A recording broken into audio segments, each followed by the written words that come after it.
Hey everyone, and welcome to At the Table, the show that asks you to pull out your chairs, get out your TTRPG books, and join us at the table. Today, we're going to be wrapping up the Genie Kin as well as some other really cool ancestries that talk about the other planar elemental forces that somehow wind its way into your blood.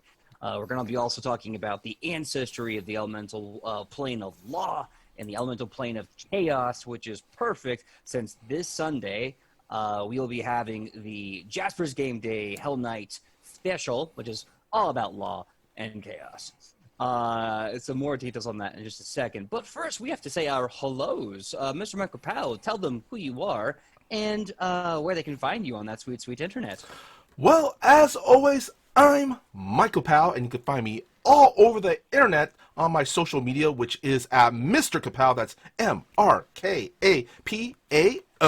And how about you? My name is PJ McGaw. You can find me all over the internet at pj.mcgaw, Facebook, Instagram, TikTok, and Twitter. Come find me. Let's have a good time.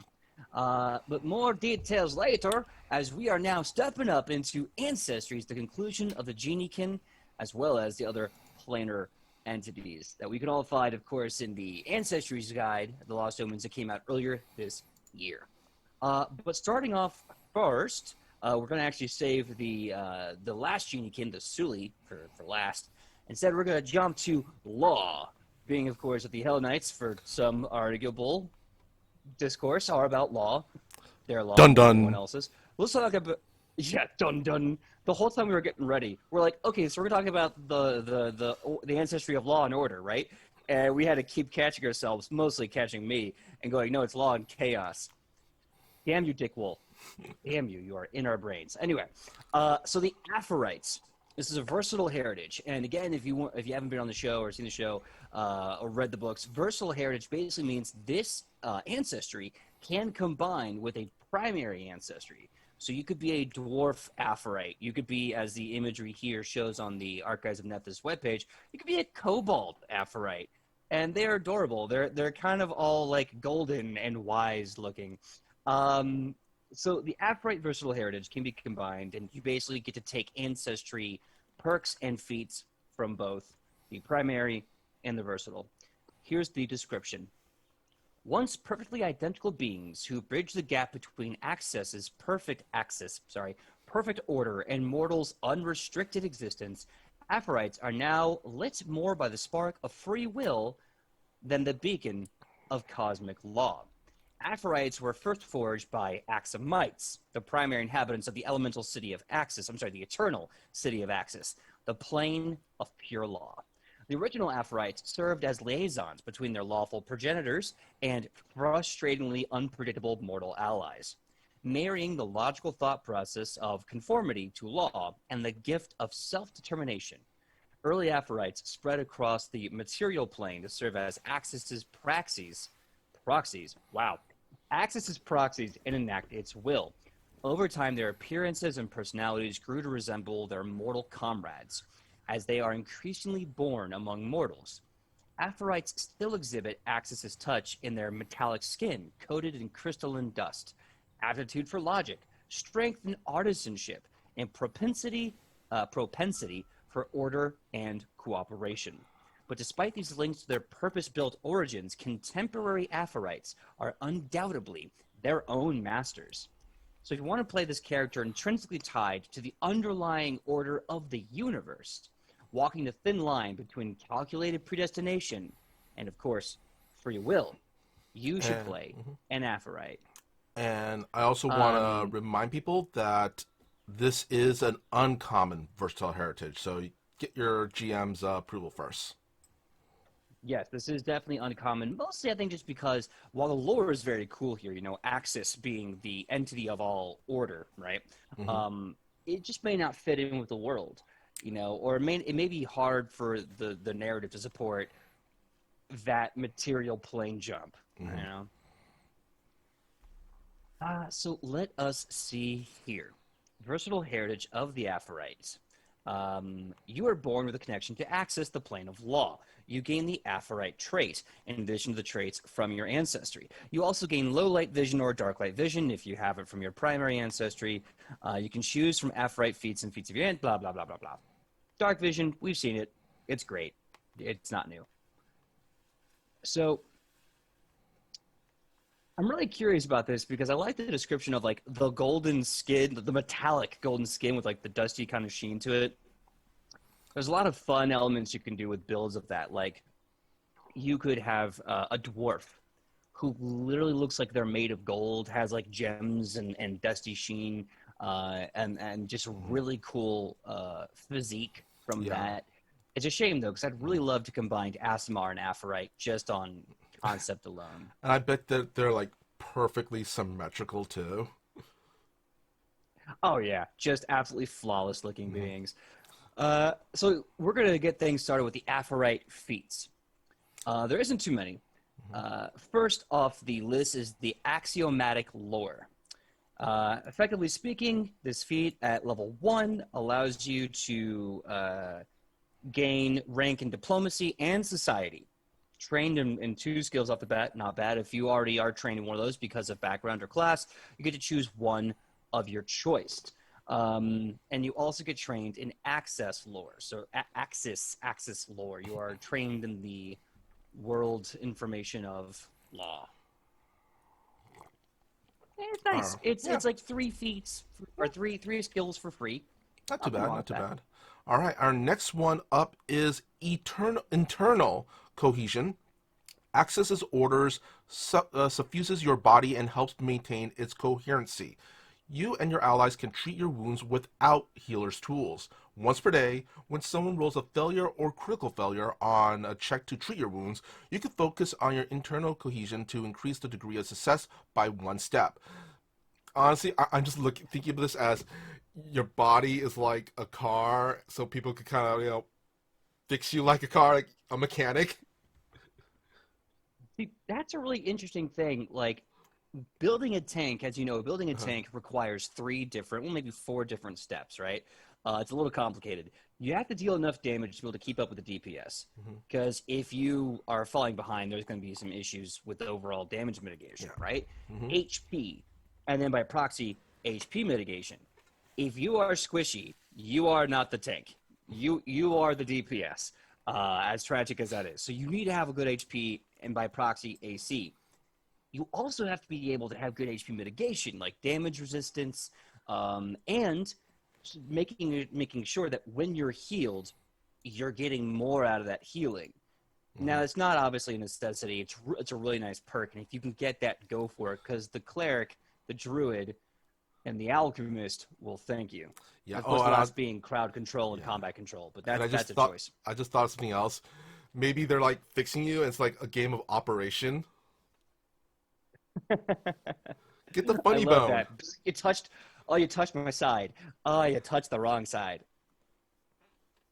Let's see. Rube Psyche says, to be a tank, you need at least 4 parts. 4 orcs that all think they're a tank. Yes, that's a great bit of Warhammer 40k lore. If you don't know what they're mentioning, I'll give you the quick rundown while I'm getting the next feat run up. So orcs have this thing where they're the most powerful psychers in the Warhammer 40k universe. Psychers are like telepathic mages, but they don't know because they're too dumb. So whatever they believe, their minds create physically a reality of such, right? So like when the guardsmen, little humans, are shooting their guns at the orcs and they run out of bullets, according to the story, they drop their guns, they pick up their finger guns and go bang bang, or daka daka, which is the orc sound or the orc onomatopoeia for gunfire. So they're literally just going pew pew pew pew pew. Orcs think they're getting shot, so they start dying because they believe they're getting shot. So then a bunch of orcs are like, we can't fight this heavy artillery. And so 5 orcs, like 4 of them, pick up one of the center, and they start charging at the humans going, I'm a tank, I'm a tank, I'm a tank, I'm a tank, I'm a tank. Or tankety, tankety, tankety, tank. And they literally worked like a tank because they believed they were now a tank. I mean, it's just playground shenanigans. Dear God. Anyway, intuitive crafting. Another feat at level 1 you can get as this ancestry Your affinity with process and order makes you a natural artisan. You are trained in, you gain the trained proficiency rank in crafting, or another skill of your choice if you already get trained in crafting. You also get the specialty crafting skill feat. So this is really great if you want to make a building class. You know, woodwork is definitely a building class of sorts with booze. So you can definitely make that your skill build or your class build very easily with this one. All right. Next one is, well, it's very simple. Pretty much everybody but humans get this. Lima of Vision. You've solved a tiny stepping stone in your self-discovery, awakening new depth to your sight. You gain dark vision. Yay! Everybody but humans. And what's funny about this is that, like, if you are a elf Aphorite, by proxy of those two steps alone, you already have dark vision. Yeah. So unless you're a human, you don't need that feat at all. All right, now we're at the level 5 feats. Burning and churning through these crystalline dust 2 actions. You've learned to disperse the crystalline motes coating your body as a haze. You become concealed, though you can't use this concealment to hide or sneak. As normal for concealment, where your position is still obvious, the motes stay within an inch of your skin, move with you, and last for a number of rounds equal to half your level. Okay, so here's a tricky thing in the chat. So your natural instinct, right, would be like, oh, yeah, rogue, get concealment, get sneak attack. However, you cannot use this to hide or sneak. You can only become concealed. You may be able to use that to, I don't know, outflank them. But really what this is mobile cover. This is mobile bonus to your AC. And the fact that it moves with you, that's amazing. And it lasts, at this point, about 2 rounds. That's more than enough to do some damage. PJ, the fact that you disperse motes coating your body as a haze, you're a moth. Mm-hmm. You're a moth. You're Mothman. You're a Mothman. Venomoth. You're Venomoth from Pokemon, basically. All right, next up is well, we're gonna say this at least once per show. Fey influence. Pretty much you're exposed to powerful Fey magic, you become trained in primal DCs and spell attack rolls, and you gain the Fey trait. And also, depending on what kind of Fey trait, you get innate primal spells such as Grim Tendrils, Summon Plants, Bane, or Spider Sting. So it's one of these once per in these videos. Yeah, because like I guess they made a rule that like every versatile heritage, or at least versatile heritage, is dealing with like other planes get Fey influence. Don't get me wrong, if you're not a druid at all, that's an amazing feat that you kind of get for free at level 5 to just all of a sudden start learning druid magic.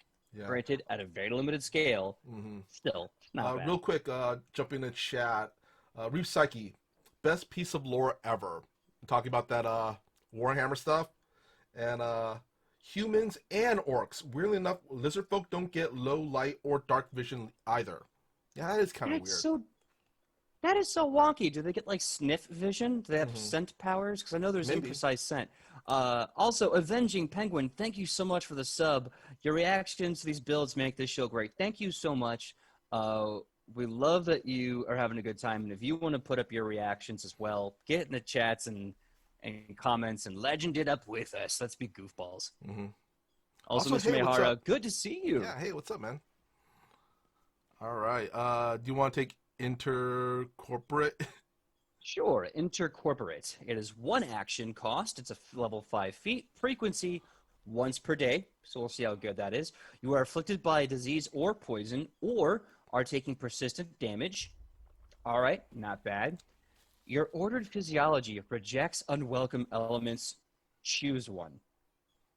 Okay. Attempt a saving throw against the affliction at its current stage. On a failure, the affliction stage doesn't increase, but you suffer the effects of the stage you were already on. On a critical failure, the stage only increases by 1.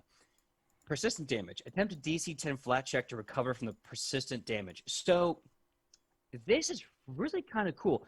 Very situational. I don't know if you want to compare to other things, we'll see. But the fact that you stop a disease willfully from moving forward, And the fact that if you roll and critically fail, it's only one as opposed to two steps. Like, making diseases with you guys and reading up diseases as a GM, they get out their worst phase and stage 3 and 4. Sometimes they just straight up end in death. And the fact that you can just be like, nope, is amazing.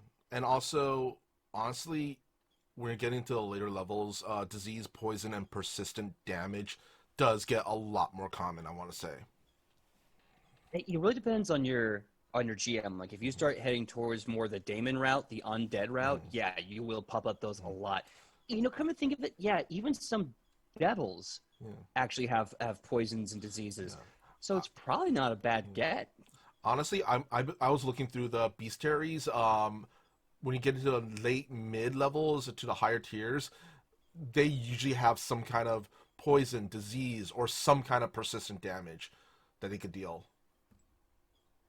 Yeah, and I mean, as early as like first or second level spell casting, there are attack spells and reaction spells I've used against you guys that do persistent damage, and it's not uncommon. And vice versa.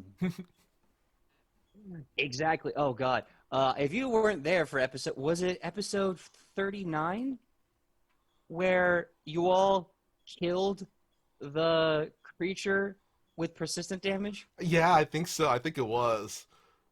Yeah. No, it was the worm in episode 40. It was the one worm in episode 40 you guys fought. You killed it with like 12 persistent, no, 20 persistent damage. It was it was from what, I think 4 to 5 different types of persistent damage as well. We had burning, ice, poison. God, yeah, I just remember going like, man, the minute their turn is over, this creature is gonna die. Anyway, so persistent damage, don't sleep on it. Avenging Penguin, intercorporate sounds like he was turned into a businessman. It does. Well, you are, kind of. It sounds like something Rufa would have. Rufa could be a human Aphorite. Never know. But anyway, moving on. Our next level 5 feat is called Offensive Analysis. Another something that sounds like Rufa would have. You can enhance your senses and mental state to consider every aspect of an attack. You can cast True Strike as a divine innate spell once per day. And really quick, for those wondering what True Strike is in Pathfinder, basically the next time you make an attack roll before the end of your turn, you can roll twice and use the better result. Yes, and this is why True Strike in Pathfinder 2nd Edition is better than True Strike in that other game that we don't talk about, because in that other game we don't talk about, it takes your whole turn to cast the damn spell, which completely invalidates its tactical use, right? You're giving up a whole turn to get advantage the next round. With Pathfinder 2E, it's a one-action spell cost, which means you can cast True Strike and then get the benefit that turn. Yep. Oh yeah. Oh my God. I could only imagine having that with the investigators. What is it called again? Their version of it. Oh, the ability that to look ahead, pre-roll an attack based on your intelligence. Oh yeah. Yeah. For those of you who don't know, Shonibus has a ring called the Lesser Ring of Shalg, and he's the god of the hunt in our world, and it basically allows her to cast True Strike, I think, 2 times a day as a one-action ability, so she can just get advantage on those shots when she really needs it. Yeah, Rube Psyche says, yeah, True Strike and that other thing is an awful action economy. It's the worst action economy. Bonus action. Just make it a bonus action spell. Or just a regular reaction, even. Yeah, or like a move action so that you can actually still attack. Anyway, we're getting off topic. Yeah. So offensive analysis, not bad. Getting a once a day built-in True Strike. Now at level 9 feats, and we have analyze information. This really does sound like it kind of fits up Rufus' alley. You can stoke your mind into hit my table. You can stoke your mind into a burst of analytical prowess. You can cast 3rd level hypercognition once per day as a divine spell. Hypercognition, one action, verbal. You rapidly catalog and collate information relevant to your current situation. You can instantly use up to 6 recall knowledge actions. as a part of casting the spell. For these actions, you can't use any special abilities, reactions, or free actions. Could you imagine your mind palace with literally 2 seconds of thought process? You're doing 6 recall knowledge rolls. That's not even a mind palace. It's a mind country. Oh my god, that's amazing! And the fact Honestly, that you this did sounds that, like Rupa is this part of this heritage. That's what it sounds like. it really. Oh god, if it's not built for you, I don't know what is. That's amazing. Yeah. Well, let's It- cover the next one before I lose my mind. it's called ancillary motes, I believe. Ancillary motes. You can use crystalline dust once more per day. Oh, you have to have the prereq of crystalline dust, so you can use it one extra time a day. Yeah. Oh, nice. Oh, and you can also take this feat more than once and use this multiple times per day. Nice. Now, see, I'm really wondering about this because I always love like skill chains, like feat chains. So it's like, what one build aspect, right, can I improve and grow upon? So right now, ancillary motes at level 9 lets you get another use of crystalline dust a day. But there is another choice you can do at level 9 called crystalline cloud. When you use crystalline dust, you can spend 1 additional action to disperse the motes as a 10-foot radius cloud centered on you instead of as a haze. This activity gains the concentrate trait. All creatures within the cloud become concealed, and all creatures outside the cloud become concealed with creatures within. So, effectively speaking, if you were here for our episode on the sylphs and the why am I blanking on the water? The Undine, whatever, Undine.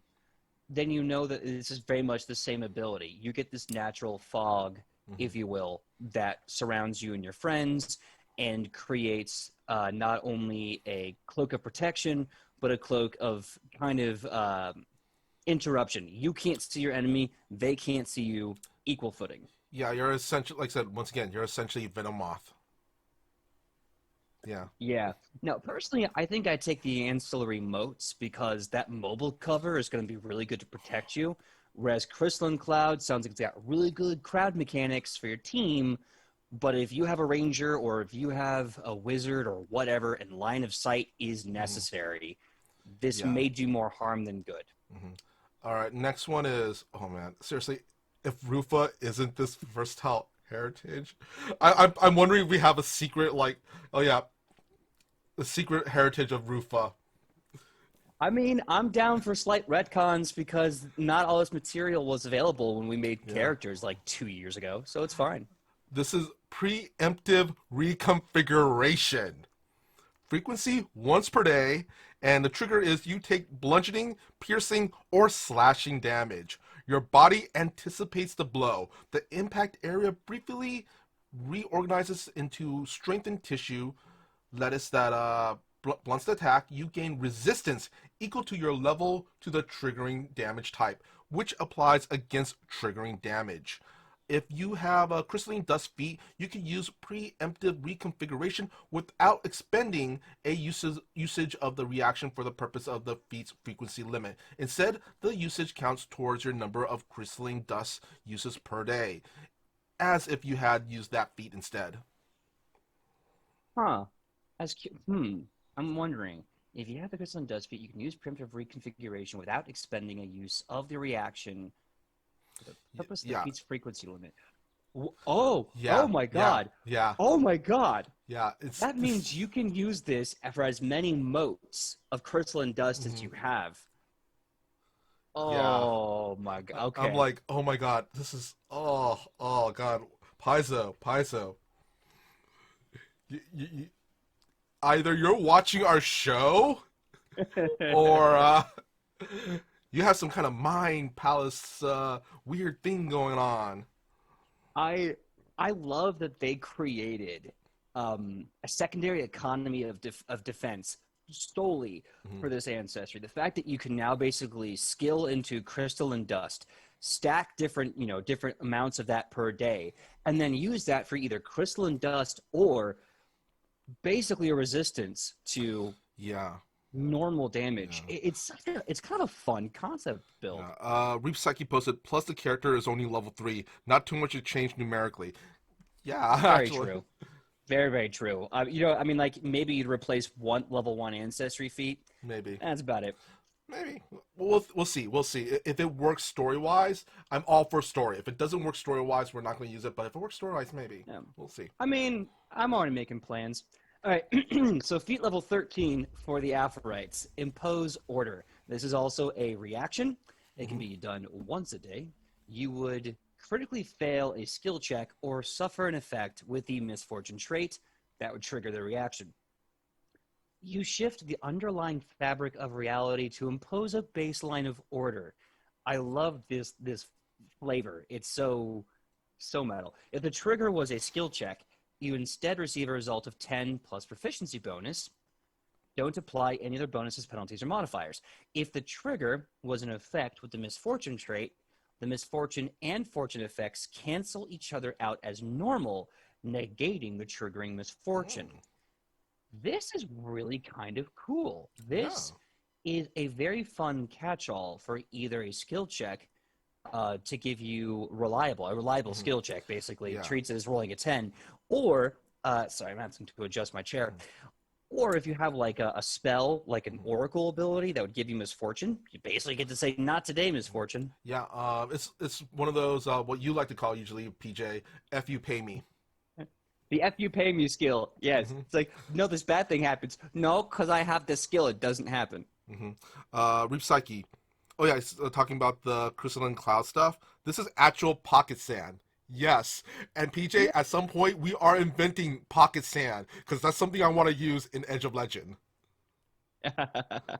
Hey, I am down with you. Absolutely. Reap Psyche also posts, so it just gives you assurance. Kind of. But it also cancels out misfortune as well. Yeah, so it gives you an assurance feat, which can be used literally on any skill that you would fail. But yeah, Michael makes a good point. This also gives you that bonus of canceling misfortune effects, which I believe for oracles is kind of a huge chunk of their spell casting. So it can really be useful for a lot of really different things. All right. And now we are at the capstone and final feat. And, oh man, once again, this Rufa right here. This is Rufa. God. This is, literally, channel the God Mind. It's a level 17 feat, 2 action, frequency once per day. You tap into the God Mind's collective cognitive well, rapidly pursuing near infinite variables to read your surroundings. For 1 minute, you gain precise motion sense out to 60 feet, and you can see invisible creatures and objects, and you gain the effects of a 9th level true seeing spell. The whole time I'm like, this just sounds like true seeing. Wait, it is? Yeah. Plus what? Some bells and whistles on top of that.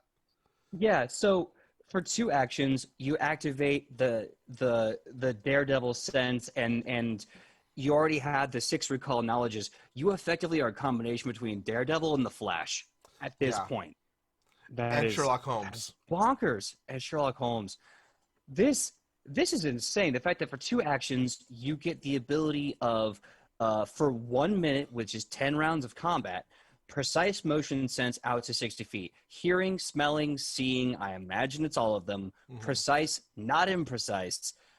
You get to see invisible creatures and objects, and true seeing. So if someone's got an illusory disguise on themselves, you see through the disguise.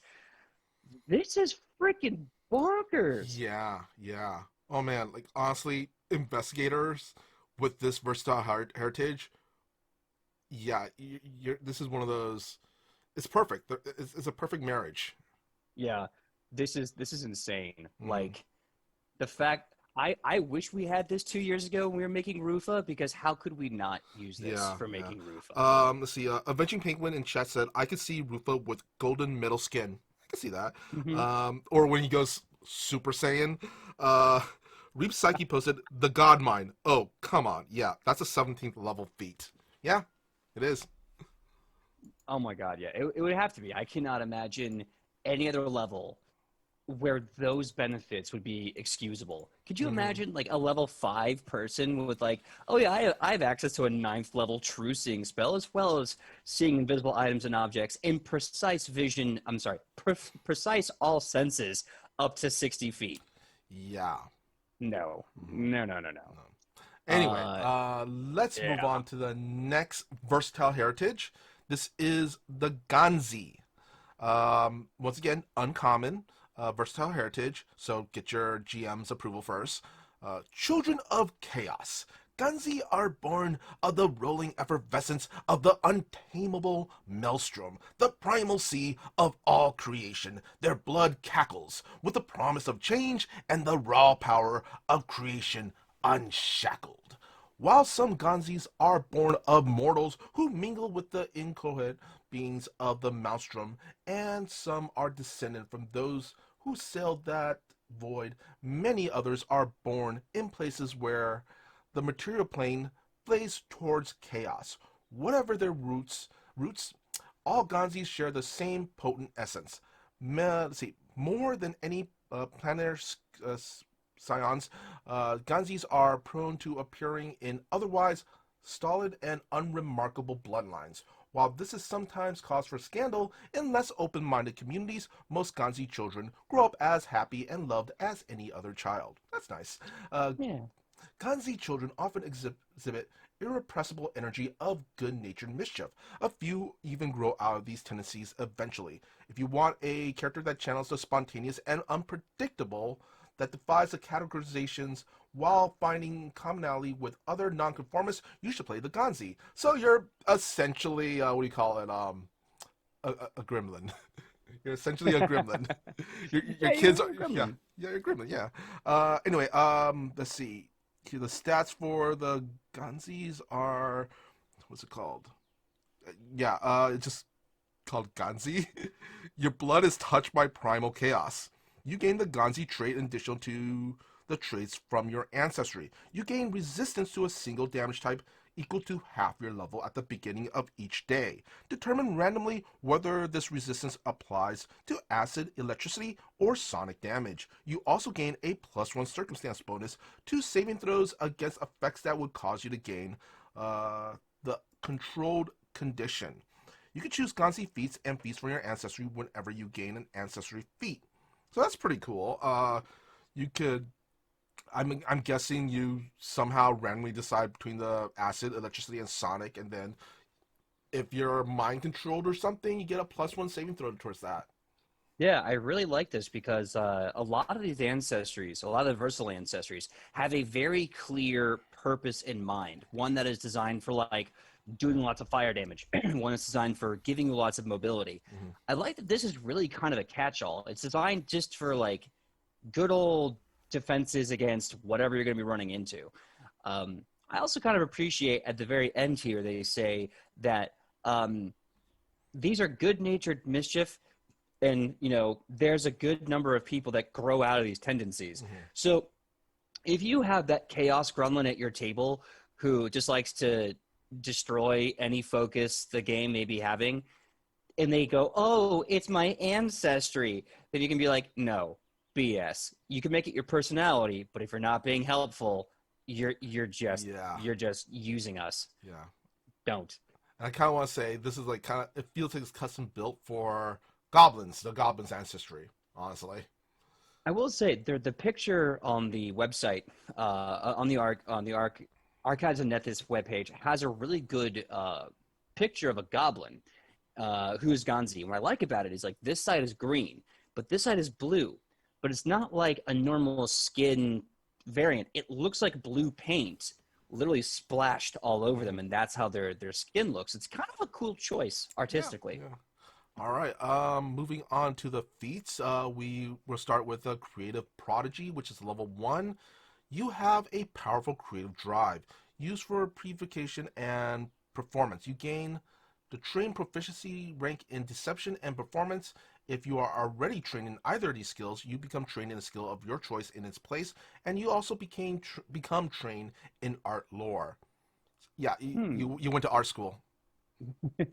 You're Get a that liberal arts liberal arts major. degree. Yeah, you're a Yeah. liberal arts major. Next up, you got the Ganzi gaze. It gives you dark vision, Yeah. basically. If you don't have anyone that gives low light, it just gives you low light vision.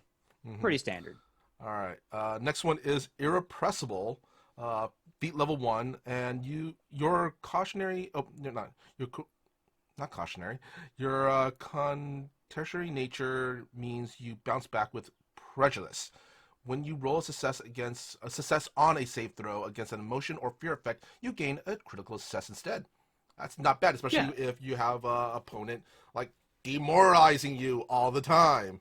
exactly. And the idea is your contrary nature Contrary, yeah. makes you just be like, no, you suck. No, you suck. So whenever someone's like, make a will save or else you believe you suck. And you're like, no, I don't suck at all. PJ, Which I think is kind of cool. What? Ganzi, Goblin, Bard. Oh no.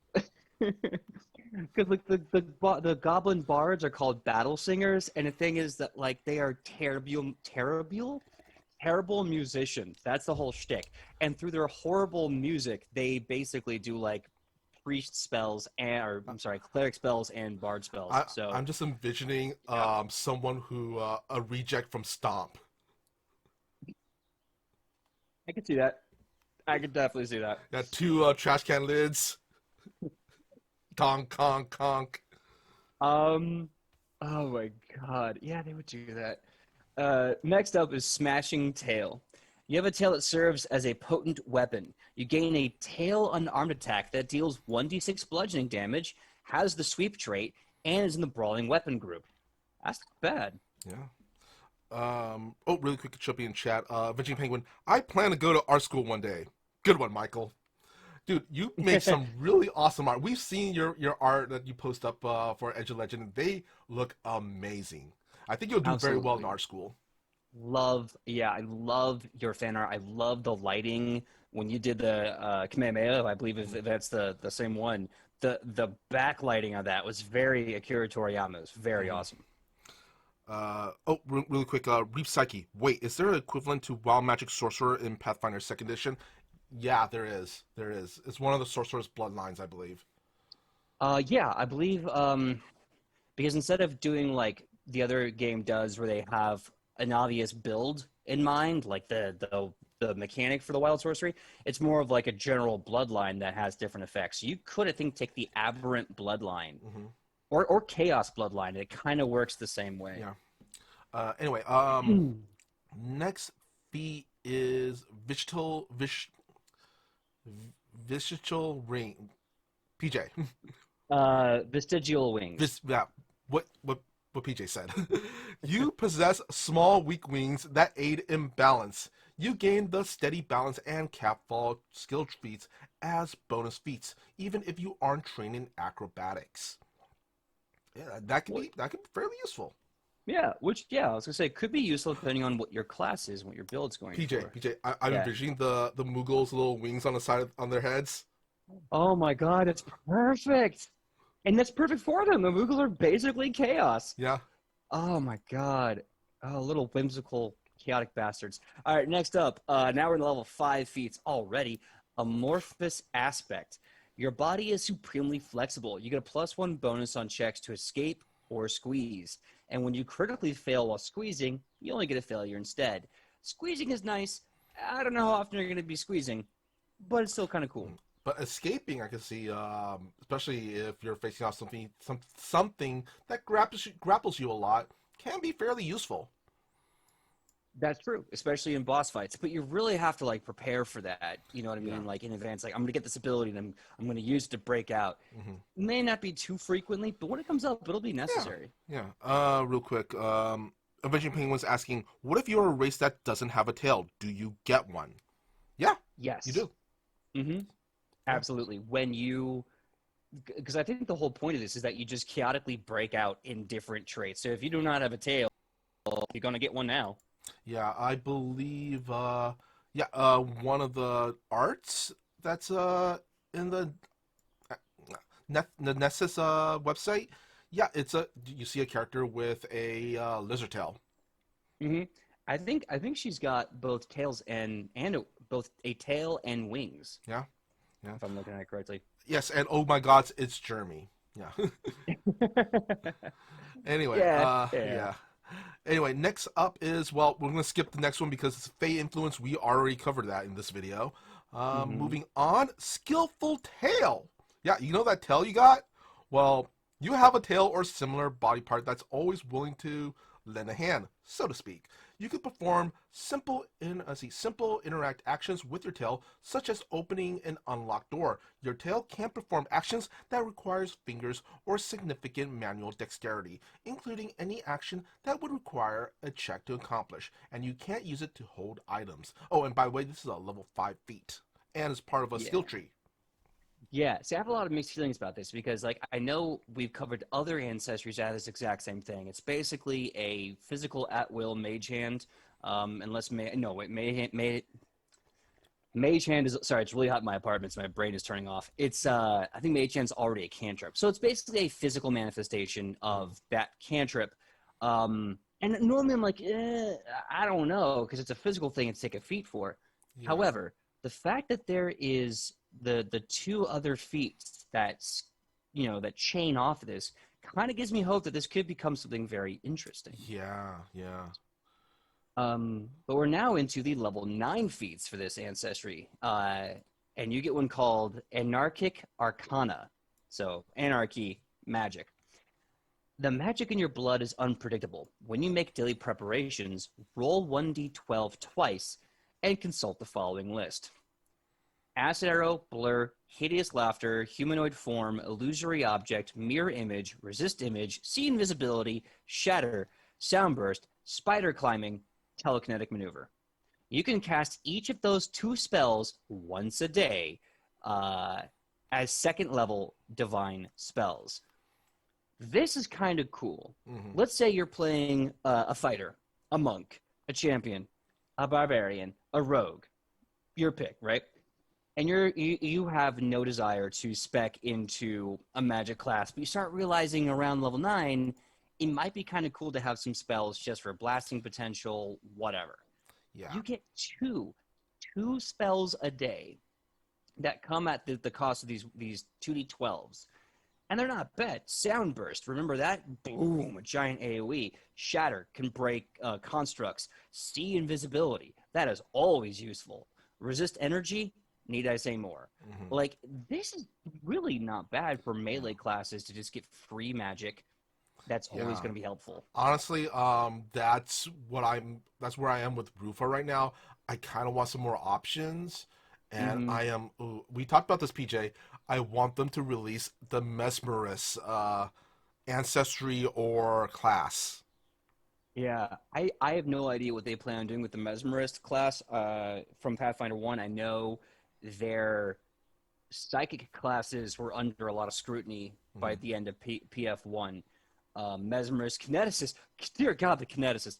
There was an ability level 20 Kineticist had where I think in a 100-foot burst, so 100 feet in every direction, they would be doing 10d10 plus 10 damage of every element type. Yeah. It was over, God, I want to say it was almost 1,000 damage in that 10 by 10 or 100 by 100 dome. It was bananas. Yeah. Like I said, this is a great feat. One of my favorite ones on that list is Hideous Laughter. I love casting that spell against other spellcasters because they're laughing. They can't control themselves, which means they can't cast their spells. And sometimes they fall prone, and here comes the smashy. Manor for the Win says, I was going to say, I've seen feats and such that just give 1 or 2 spells, and that would be seen as fair.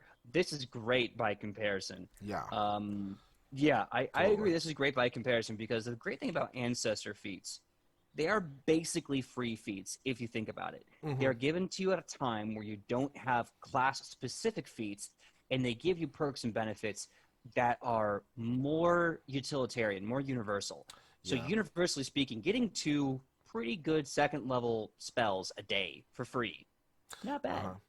All right, moving on to the next one. Oh, man, this one, just from the title, I love it. Reminds me of you, PJ. It reminds me of you. It's a level 9 feat called Glory and Valor. You are descended from the Einherji. I hope I'm pronouncing it right, probably not. The worthy warriors of chaos.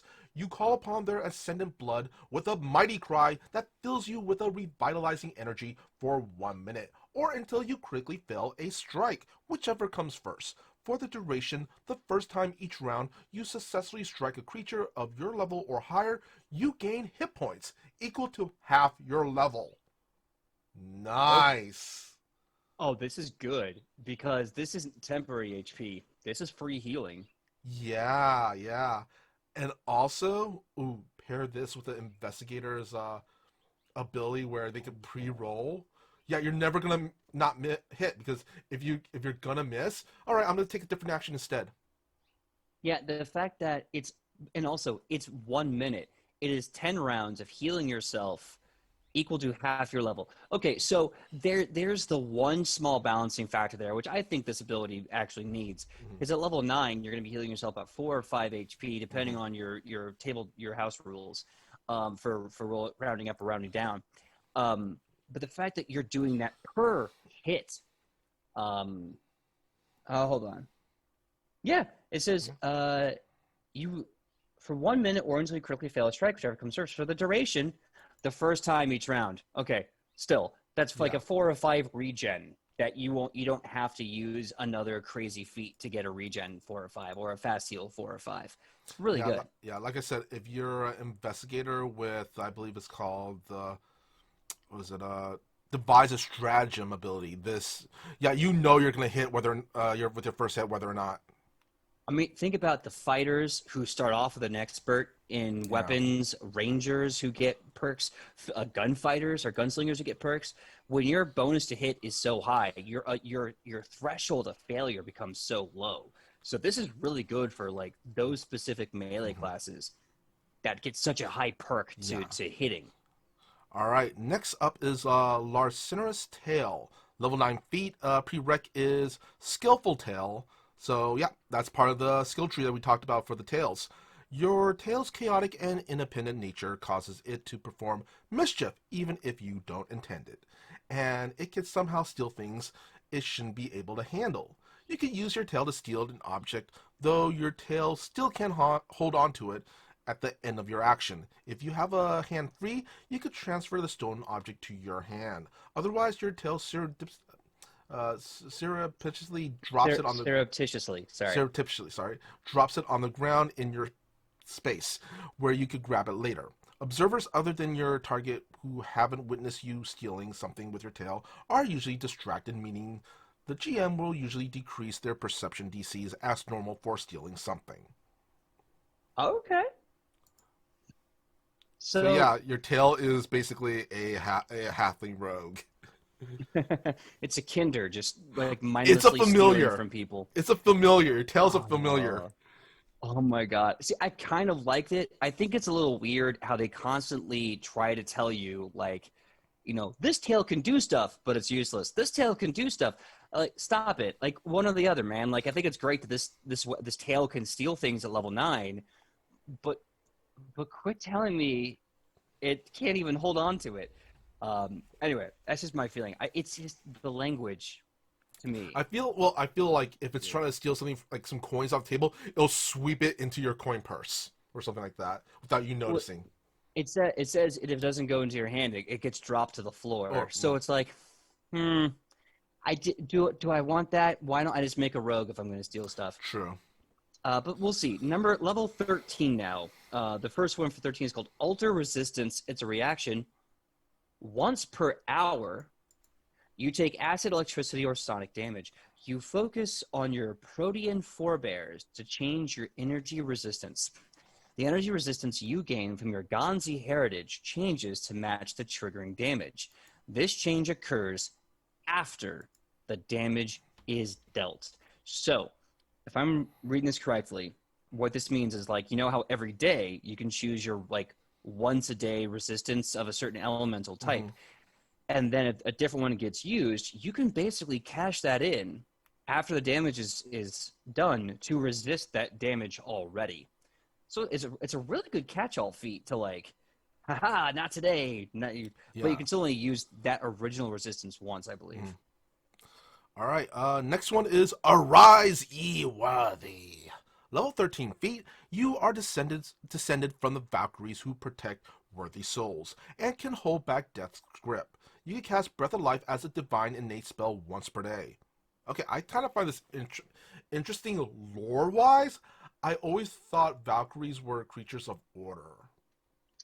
Well, so this is really weird. I wonder if Arise You Worthy and Glory or Valor are actually meant to be on this ancestry because it doesn't really seem to match the vibe. Like the Einherji, the Einherj, whatever you want to pronounce it as, being warriors of chaos from like Norse lore. I can maybe buy that, but I think the Valkyrie are meant to be order. They're Odin's order. They're the agents of Valhall who go take dead warriors to Valhalla.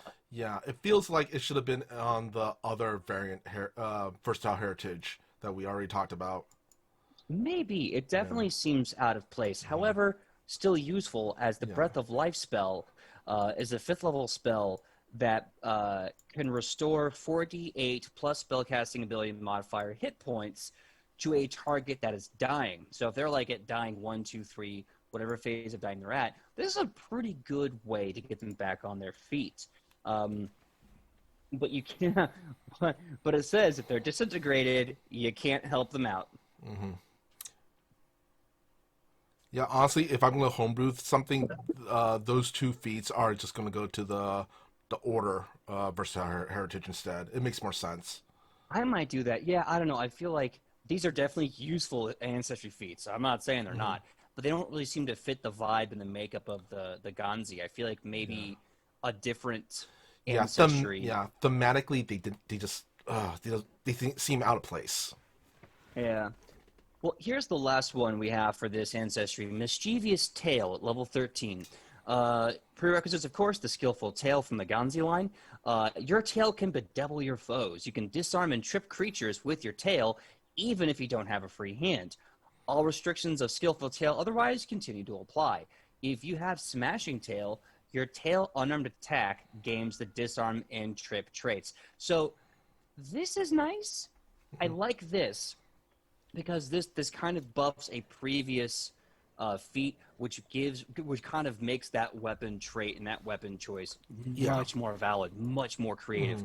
I also like that if you got a sword and board in the tail and you can't disarm or trip because your hands are full, you can just do that as an action. But it's kind of weird because while all that is great, there's still that weird chunk in the middle that's kind of meh. And the good thing is you don't have to take those. You just need the skillful tail Ganzi, and if you want to, the smashing tail. But it's still kind of meh. You know what I mean? Yeah. But you know what? Let's really quickly, before we move on to our last versatile heritage, between law and chaos, where are you going to put your money on? Ooh, that's a good question. It's strange because my looking at the Aphorites, my appreciation for the Aphorites has been enhanced because I know a character that fits this archetype very well. So I'm looking at it as how amazing is this class, especially for a certain investigator, or how amazing is his ancestry for a certain investigator. I definitely love the ability of having that built-in economy to create resistances at will that the Aphorite has. The Ganzi doesn't feel as fun and rewarding as a player. I feel like if I was to take this as a versatile heritage, really the only thing I can imagine myself taking from it would be Anarchic Arcana for sure as a melee class. That's just great. And I'd probably go with the tail build into Mischievous Tail so that I had options for combat control. I don't know. Like it's nice, but it's a little underwhelming at the beginning. Yeah, I'm the same. I'm going to go with law myself because honestly, pretty much every feat in the Aphorite's feat list, I could see some use for. The Ganzi stuff seems very situational or to a very, very specific build. Yeah, like I can see like irrepressible ability being useful at early stages when you don't want to lose a willpower roll. I think Yeah. that's a really good ability, and it also plays off very well with their versatile heritage feat or whatever that gives you more bonuses against being controlled. I think that's really good. Um, but yeah, Fey influence is nice, but everyone gets that. Meh. The tail, too much effort was put into this tail, and not enough effort was really put into making it really stand out until the very end. So you really have to ask yourself, do I want to invest in this tail at the beginning of my character, knowing I really won't have a solid tail choice until level 13, when I could just have a rope dart and get all of these abilities for the same damage at level 1? And you got to keep in mind, is your game going to go up to that level? Yeah. How many people never get past level 10 in a given campaign? It's a pretty common problem.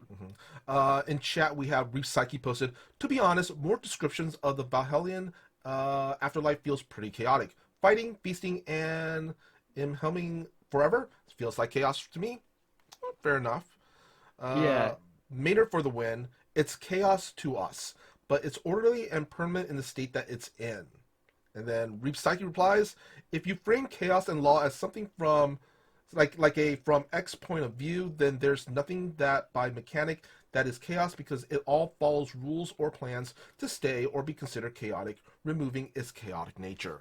Yeah, my thought on the whole thing, I think the reason why the Valhallian or Norse religious aspects does not seem to fit the Ganzi. I don't know if it's really about law or chaos, right? Like I think it's because like we look at it and the structure of the Norse mythology doesn't seem to fit the concept behind the Ganzi, which is an unfocused chaos, right? You have a very specific religion they're pulling from all of a sudden, and for 2 feats, to now explain a group of people that have no religious ties to that group of people or anyone else. I think that's why it's so strange, you know? Because everything else was just raw, unadulterated, random chaos, and the best way they could mechanic that was, here's some wings, here's some tails, here's a stubborn mind. And then all of a sudden, wings, tails, stubborn mind, but here's Vikings, and it's like, what? Yeah, it seemed out of place. It just seemed out of place thematically. But anyway, let's move on to our final versatile heritage, and that is a Suli. Let's see. Oh, am I? Yeah, no, you're taking this one. The Suli. So this, of course, will be wrapping up all of the other planes, elemental planes, coming into your blood. With I think this has potential to be the most exciting. The Suli are geniekin who embody a mixture of elements, most commonly air, earth, fire, and water. Go heart, go planet. They are typically the descendants of Jan, genies of all 4 elements that wander the material plane instead of making a home on one of the elemental planes. At birth, all Suli resemble their mortal ancestry, not manifesting their otherworldly heritage until adolescence, when they awaken into their elemental power. Strong in body and will, Sulis are dynamic and ever-changing, and most feel they embody either all the elements together at once, or the traits of different elements at different times.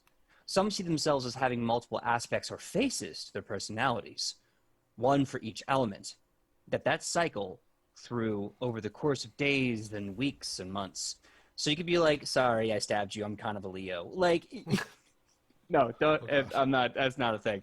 I know people like that. I know people like that. Oh, like don't get me wrong. If you need to like understand, like, okay, what is going on? I need some structure and focus in my life. Okay, I'm a Leo. This is what I gotta do. But don't be all like, why'd you light them on fire? Well, I'm a Scorpio, so no, you need help.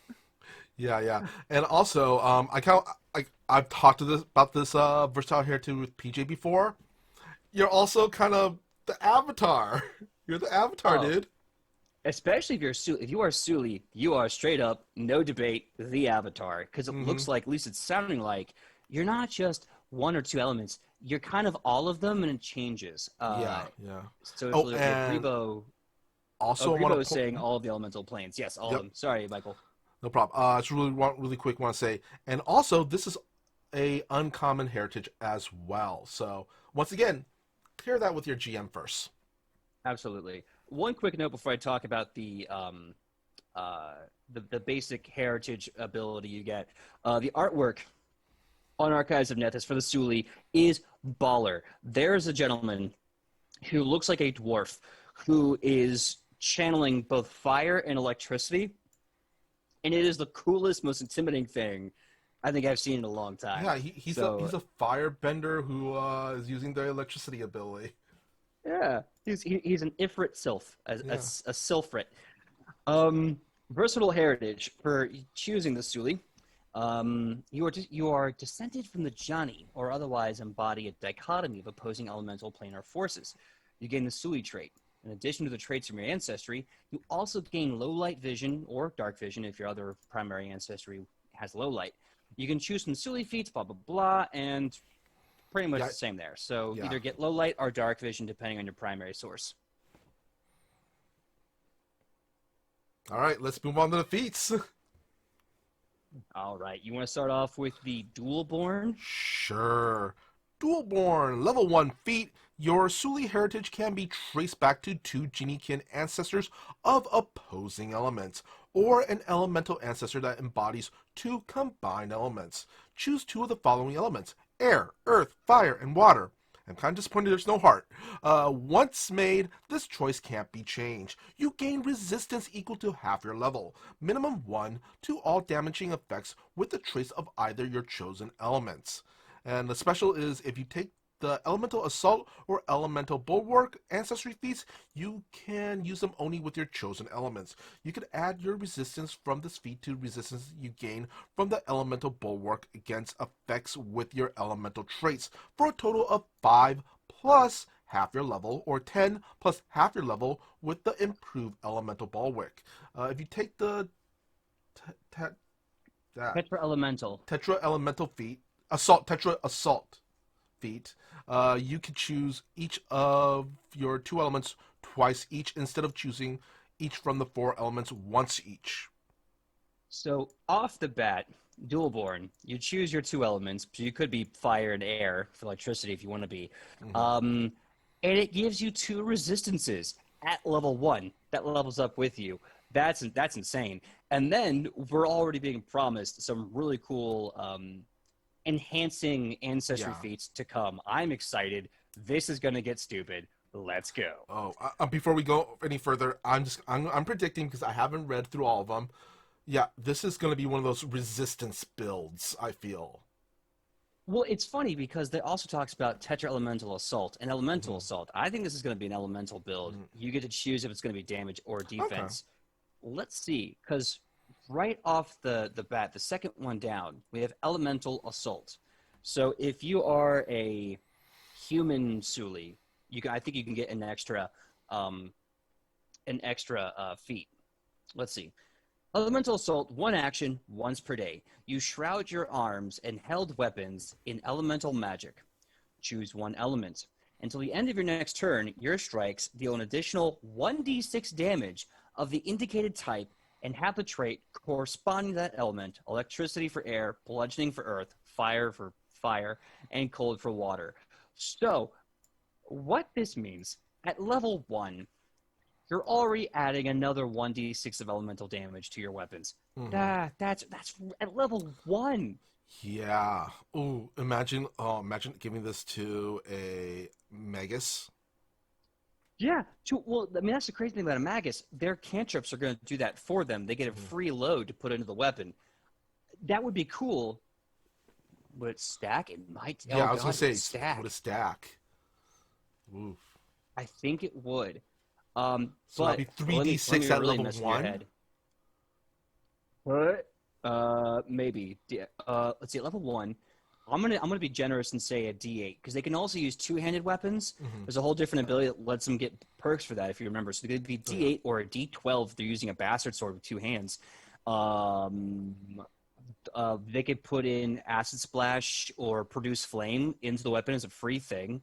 Use this ability, so that'd be a D8 plus a D6 plus 1d8 plus 2d6 plus strength modifier. Let's just say it's the +4 at level 1. Magus. That's insane. I'm getting That is some crazy. ideas. I'm getting some Yeah. ideas. Let's also put it this way. What if you're a barbarian, but don't judge me, whatever. Level 1, you're using a two-handed weapon, right? You're raging, and you put this on your weapon. So now you have potentially at 3d6 plus strength plus rage. At level 1, that's Or going to kill everything you fight. or a monk and furious blows. Yeah, no, I know monks. I know in the other game they get elemental fists. I think they get elemental fists in second edition. We'll have to check that out when we do our monk Yeah. episode. Yeah, I'm saying, will it stack though? That's gonna be our next show. Will it stack? We'll have to ask that question. All you legends in the chat and comments, let us know. Remind us we do monks about stacking elemental assault. But we have more. We have elemental embellish. Sorry, I had eggs and coffee before show, and apparently it's giving me gas. Oh. Woo. You want to cover elemental embellish, Michael Powell? Sure. Elemental embellish. You can summon a harmless but impressive elemental display. You become trained in intimidation. If you would automatically become trained in intimidation from your background or class, for example, you instead become trained in a skill of your choice. When you demoralize a foe, if you choose to demoralize via an elemental display, demoralize loses its auditory trait and gains the visual trait. And you don't take a penalty when you attempt to demoralize a creature that doesn't understand your language. Ooh, this is... As someone who does like to demoralize, this is nice. You know what I like about this feat? Because I know I've talked about this in the past with At the Table. I love it when feats mechanically reward or encourage roleplay, right? Yeah. This is that. Because what this basically tells a player, hey, you are fire and electricity, right? Yeah. You want to roll an intimidation check? Mm-hmm. Why don't you let fire shut your eyes and a storm brew above you? Like, really paint the picture. It's going to be gorgeous. This is basically, I kind of want to say, thaumaturgy or predigitation for non-spellcasters. Yeah, I can definitely see thaumaturgy. Prestidigitation actually has a huge variety of things it can create. Thaumaturgy is really cool, but kind of limited. A really good GM will kind of let you thaumaturgy up some creative differences. But no, I love this because this is just an ability to really add some pizzazz to your intimidation checks. Jumping in chat, Maynard for the win posted, PJ in favor of barbarian hybrids. Big surprise.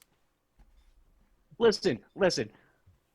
It's not my fault. Pathfinder made 3 of the most broken classes, and all of them are barbarian. Okay, it's not my fault. Not my fault. All right. Why don't you jump into elemental eyes, which I'm guessing. I think we can all guess what it is without even reading it. I'm gonna skip it because it's absolutely dark vision. Yeah.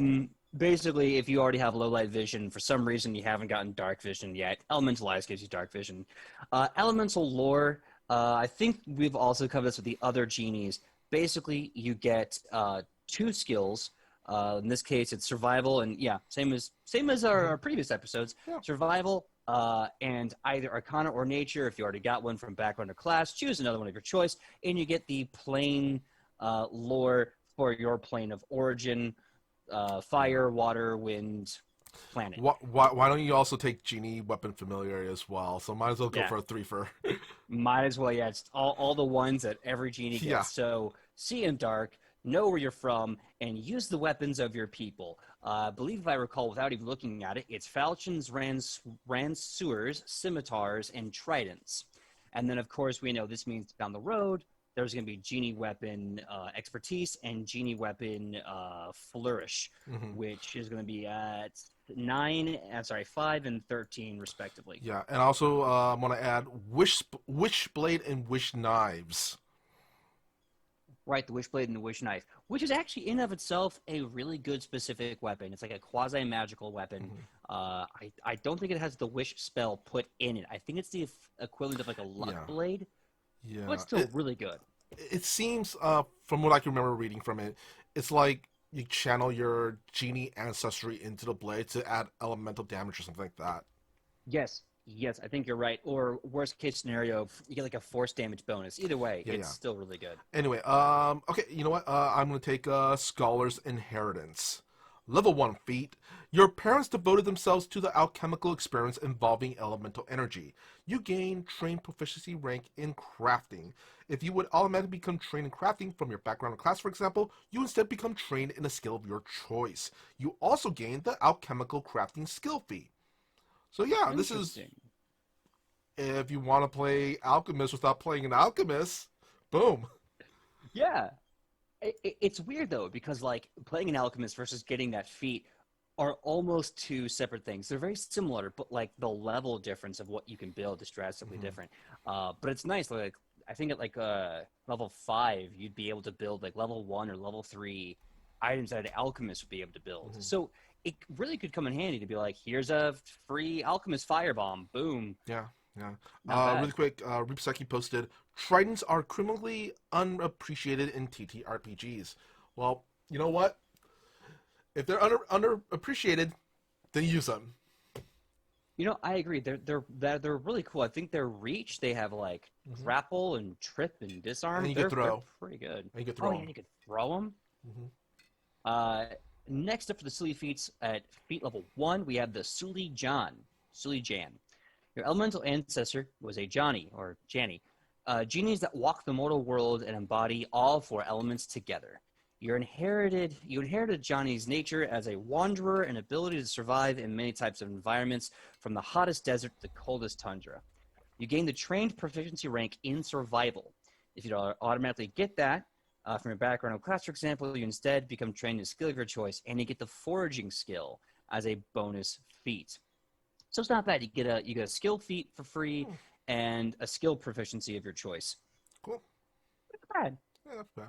All right, next up, we are moving into a level 5 feats with Elemental Bulwark. It's as a trigger. That trigger is an enemy is about to damage you with cold, electricity, or fire, or with a spell that has the air, earth, fire, or water trait. Let's see. You call upon the corresponding elements of your Suli heritage to resist the effects. You gain resistance 5 against the triggering damage. Now remember, what makes this even more exciting is the dual born ability we got at first level Mhm. potentially. If you take the dual born and the elemental bulwark, you get more.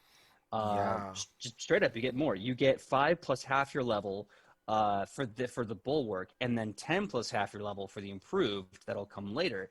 Although I believe in this case, it's only applicable to the elements you chose in your dual born. Yeah. So you get more, but for a specific group. Yeah. So But you know what? Honestly, 5 resistance against 2 out of what the 4 different types of elemental damage. That's not too shabby. yeah, I think cumulatively that's a 50% chance you're gonna have a Yeah. superior elemental resistance. That's Yeah. not bad. And if you didn't choose that, the dual born, because you wanted that sweet elemental damage, just 5 resistance to anything is life Yeah. saving. I almost killed my players a lot faster as Mengelma and Leontari. It would have been much worse if it wasn't for all of the resistance spells they were casting on each other mid fight as reactions, or else it would have been a lot worse. Oh boy. That would have been the legends have we would have had to roll up new legends. It would be like, okay, now we're going to escape the afterlife and go stop this guy, um, which could be a fun episode. Who knows? So, skipping Fey influence, genie weapons flourish, and the skillful tail genie kitten, because it's exactly like the skillful tail um, Ganzi that we already covered. And that's all your level 5 stuff. Wow, so level Mhm. 5 is kind of repetitive, unfortunately. But that bulwark, though. Level 9, Johnny Hospitality. And I don't know if it's Johnny or Janny, so please correct me if you know the difference. Ninth level feat, Janny Hospitality. You can use magic to show others desert hospitality. You can cast level 2 Create Food once per day and Create Water twice per day as an arcane innate spell. Um, Flavorful.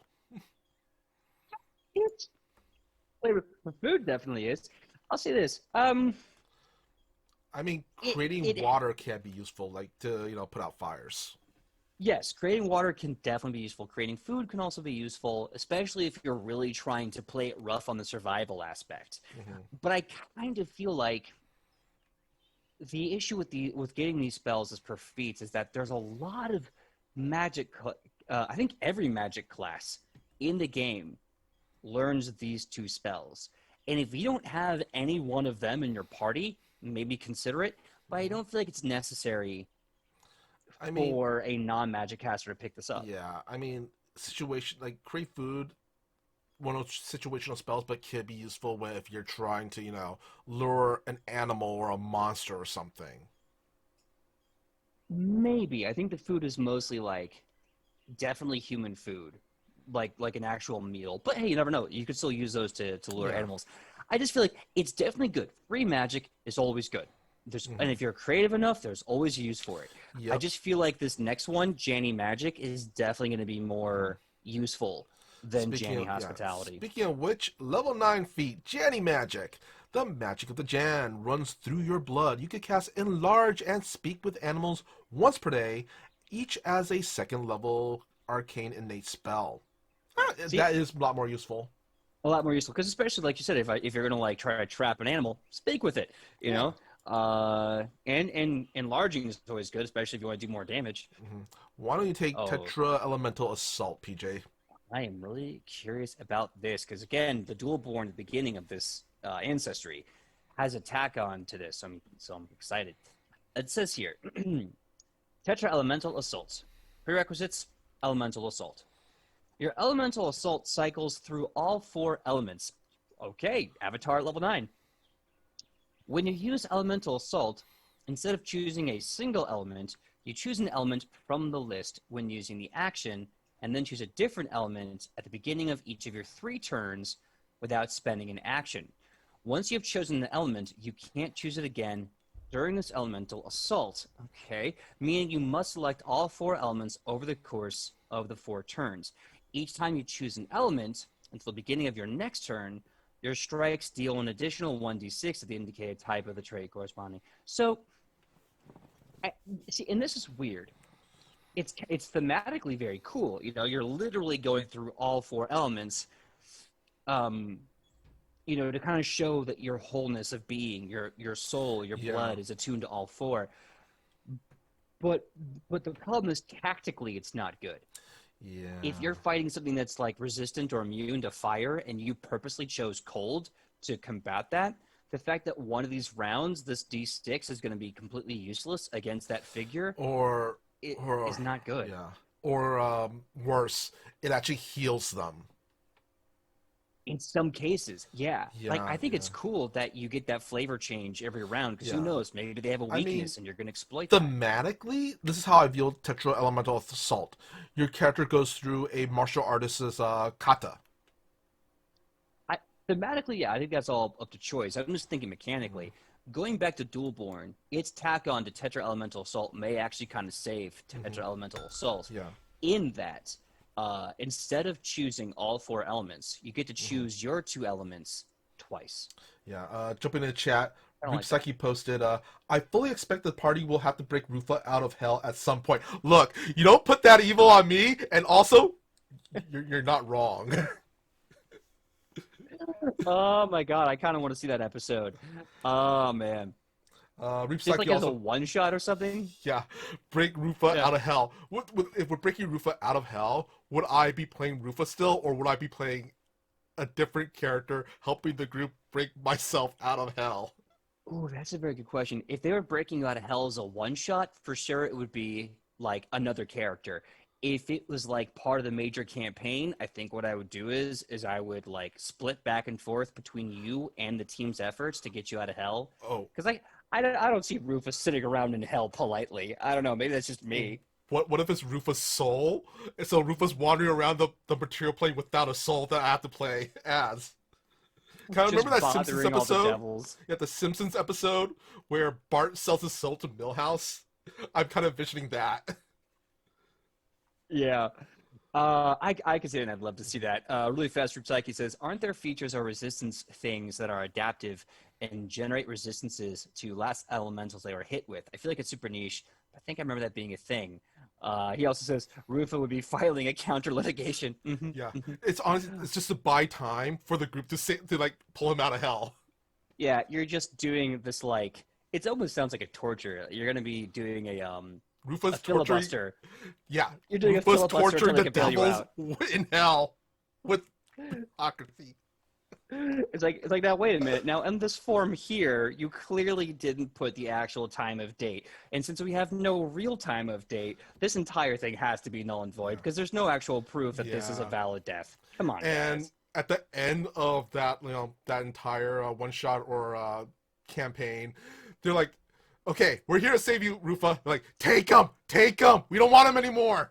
Or Rufa This is becomes the funny king of because hell. I've had some like end game plans for some ways to throw some like drama and storyline at Rufa, and if that's the case, this all would work out so well. Rufa becomes But Asmodeus. no, but we need to continue down Yeah. the All list right. here. We have continuous Yes. assault, I believe. Level 13. It's a level 13 feat. Prereq is elemental assault. That's pretty simple. You can use elemental assault once per hour instead of once per day. That's essentially it. Yeah, but I like that because Yeah. that means you're now, depending on, the make of your campaign, you're now using elemental assault almost every fight. Mhm. And that's a good way to make that skill more viable endgame, is to give more access to it. Mhm. All right. I think we can skip over GD weapon expertise. Why don't you let us know what improved elemental bulwark is? It increases your bulwark from 5 to 10. Simple but Yeah. effective, really. Yeah. Very, very effective. All right. And the final feat is Suli Amar. I think that's how I pronounce it. Amar, right? Amir, I believe. Amir. Okay. Suli Amir. You have power connected to the powerful Jan Amirs. You can cast Read Omens and 4th level invisibility each once per day as an arcane innate spell. And you can cast Detect Magic as Will as an arcane innate cantrip, heightened to a spell level equal to half your level rounded up. So that would be about 7, I guess. A level 7 arcane innate cantrip. Not too bad. I think so, yeah. And Read Omens is you peek in the future, choose a particular goal or activity you plan to engage in within a week or an event you might expect might happen within that week. And you gain a cryptic clue or piece of advice that could help you with that chosen event, often in the form of a rhyme or an omen. So Yeah. Rufa finds out he's going to hell because of a certain GM. Was a certain GM, please. These are just consequences for your anyway. But what I like about this is that what we've seen in the Suli, which I think out of the 3 we've talked about, we had the Law and Chaos before. Now we have the Suli. I think the Suli is the best general in between. Obviously, elemental stuff is a gamble, much like playing Pokemon. You're either going to do more damage, the same damage, or like no damage at all, right? And you kind of run that gamble with this ancestry. But what I love is that you're either doing more damage, you're resisting more damage, or you're getting a bunch of really good free magic. The fact that Suli Amir gives you invisibility, a utility spell like Read Omens, and the Detect Magic cantrip, it is giving so much to a character, like a melee character, that would never get spells, and including the other Jan magic along the way, you're getting an eclectic list, but a robust list of magic that can help out anything from a melee class to a caster class. Yeah, I honestly think this feat would do the best with either Investigator, Rogue, or maybe Monk. Maybe Monk. Or Ranger. I can see Ranger. See, Monk I'm only hesitant on because obviously their big thing is Flurry of Blows, which allows them to attack like maybe 1 or 2 more times with the same multiple attack penalty. but once it hit them once, the invisibility is going to be broken. So it's not going to really give them a lot of benefit. Yeah. The rogue gets the benefit that when they're invisible, sneak attack. Yeah. But also consider like the heavy melee hitters like fighters and barbarians and champions. Turning invisible would really help them hit those powerful power attacks from like the Mauler archetype and etc. I say Monk, meaning for a fact that the other two, read omens and detect magic, it can add flavor and also more utility for the monk, who is essentially you're a power hitter, but this one gives them some other options out of combat. Very valid. I think overall, the Suli, my thought is comparing the Suli to the other two, the Law one has some really cool combat and creation feats. You don't get a lot of people that want to like go down the creation feats. The Ganzi was fun. The out of nowhere left field Viking stuff was really weird. Yeah. The tail and the wings, not really necessary. The bonuses to like mental stuff made sense. Wasn't really a lot of it though. Should have had more of that. The Suli, I think, of all the three we covered today, is my favorite, and in my opinion, has the most versatility and efficacy. It's really solid. Mine is mine is going towards the Law one, and honestly, it's favoritism right there because it fits with one of my the main characters I'm playing these days. Mm-hmm. And oh, honestly, it fits Rufus so good. Are you kidding me? And we've talked about it. I kind of want to fit. That's one of the reasons why I'm wishing they would do Mesmerist so bad, because I want some meta magic options for the character. Well, worst case scenario, you can always dive into sorcery. True. Okay, so I think those were our thoughts. And how do you play this in your campaign? Of course, always talk to your GM beforehand, because these are all uncommon and rare versatile heritages. And because they're versatile heritages, I think that whenever you get to a level and you allow a potential retraining, you can always narratively kind of excuse that with some really good moments for character building. Melee in the Suli, gorgeous for a combination of face melting, clearly the Aphorite, and the Investigator just goes hand in hand. Really quick in chat, just jumping in. Avenging Penguin said, I could see Rufa taking over and organizing hell. Hey, it could be kind of a redemption story, maybe. Reef Psyche posted, the Law one was cool, definitely my favorite. You and me both, buddy. You and me both. Surprisingly good. Yeah, before we take our 5-minute break, I do want to say that when we ever do that storyline where we break Rufa out of hell, of course, this is with Michael's consent on this narrative structure. If we do break it up to two perspectives, so Rufa breaking out of hell and the teammates breaking into hell to get him out, I kind of want to frame it like Bridge over the River Kwai. That could be really interesting.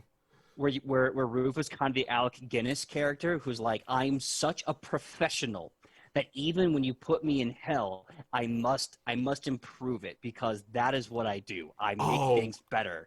God, and I've lost myself. I've lost myself in my containment to this cause. Yeah, it reminds me of that Marvel comic book storyline where Johnny Blaze becomes the king of hell, takes it over from Mephisto, yeah.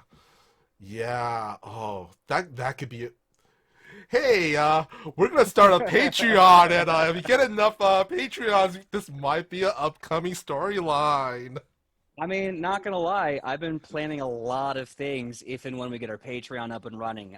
Depends on you awesome legends. If we have enough support from you guys, we might start a Patreon. I'll finally start building all the content that I've been having, like the Gremlin, half-goblin ancestry, the lawful neutral. Right, so champion. Those were the ancestries, and we finally got to the last of the Geniekin, as well as basically the bloodlines that just take power from the different planes. Law and chaos in the Suli.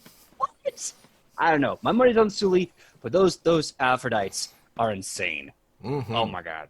Oh yeah. Maybe we'll have to do some retcon for Rufa. Rufacon. Rufacon!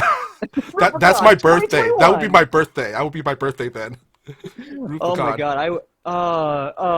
I'm making. Everybody has to dress purple and leopard print. And it's just a bunch of people cosplaying as Rufa. Yeah. Oh my god. Well, stay tuned. I don't know when that thing is going to happen, but we'll get there when we get there. So without further ado, Michael Powell, please tell them who you are and where you can be found on that sweet, sweet internet. Well, you can find me all over the internet on my social medias, which is at Mr. Kapow, that's MrKapao, or my Facebook page, which is facebook.com/Michael Powell Does Stuff, because I do a lot of stuff, such as my YouTube channel, which is Fantastic Tales of Adventure, and also on Thursdays on the, Toyzilla Network here on Twitch. I'm part of a show called Toyzilla Live, where I talk about toy news and nostalgia stuff. A lot of fun, and I can't wait for this upcoming Wednesday. Oh, not Wednesday, Sunday. Sunday. I'm excited about Wednesday as well, but Sunday because I'm joining my buddy here, PJ, as one of his players on Jasper's Game Day, which, you know what? I'll let him take over on the info for that. So, PJ, why don't you take it away? All right, without further ado, my name is PJ McGaw. I'm all over the internet at pj.mcgaw, Facebook, Instagram, TikTok, Twitter. Come find me. Let's have a good time. When I'm not here with Mr. Michael Powell on Tuesdays, 3:30 to 5:30 Pacific Standard Time, you can find me here Wednesdays at 8 p.m. for the Edge of Legend Homebrew Pathfinder 2nd Edition show with an amazing world, and I cannot wait to see you in the chat as you become legends. Right along with us. Now, this Saturday, we're going to be doing Poison Tulips with twitch.tv/Gilding Light, the Satine Phoenix Twitch network, as we do Poison Tulips, a group of bards out for just your average chaos and hot gossip and tabloid drama. But this Sunday, May 9th, as Mr. Michael Powell was alluding to, we will be doing Jasper's Game Day. I've been invited, and it's an amazing honor to be a part of it. 7 p.m. Pacific Standard, sorry, 7:30 p.m. Pacific Standard Time is when we're going to go live on Hearthsinger Games. Actually, let me get this correct. Nope, lost that note. Hearthsinger Games, we'll give you more details later, as we do Temperance Day, the Hell Knight Armature Graduation Day, and Mr. Michael Powell may be playing one of the many Hell Knights off to graduate and join an order of his choice. But this is going to be an all-pacifist run. It's going to be a bunch of good old heckin' boys doing what they do best. And I think Mr. Michael Powell will shock you with a rather interesting approach to a Chilaxian noble. So until then, everyone, we love you. Please be safe, and we'll see you same Nat time, same Nat channel, here at the table. Goodbye. Bye. Bye.